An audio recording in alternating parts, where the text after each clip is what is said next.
I had people ask me, well, the PEO handles my HR, so what do I need a lawyer for?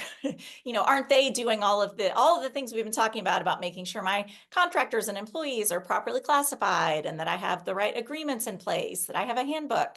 So tell me how our firm typically is going to interact when one of our clients has a PEO. We have worked with a couple of clients who have PEOs, and typically what we're doing is the legal side. Like the way I would describe it is I'd say the PEO is handling more of the day-to-day compliance.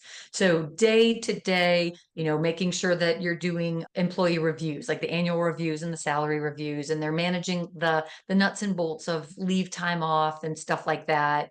Making sure that you're complying with the minimum wage in every state, et cetera. The PEO is good at all of that compliance type work. And so that in most instances, when we work with a PEO, they're doing that. They're making sure a new employee gets the right posters for the state they're in, et cetera, updating those every year, stuff like that.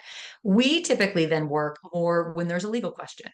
There's a contract that needs to get reviewed or a legal claim comes in. We've kept a lot of people out of hot water, so we haven't had too many employment claims. But if something comes in, like a charge of discrimination or a lawsuit or an allegation, that's typically when we get involved. Yeah, I would say also kind of answering tricky questions, like if a employee has a mental health issue, or we've had clients definitely who have had employees become pregnant and they want to do the right thing, but they don't know what the right thing is. I have seen, what comes through our inbox is a lot of Yeah. those kinds of questions, that it's more just like advising and helping them, figure out how to make a good decision. I don't know that someone with a PEO would necessarily be doing that kind of hand holding, which I think Right. our clients really count on us for.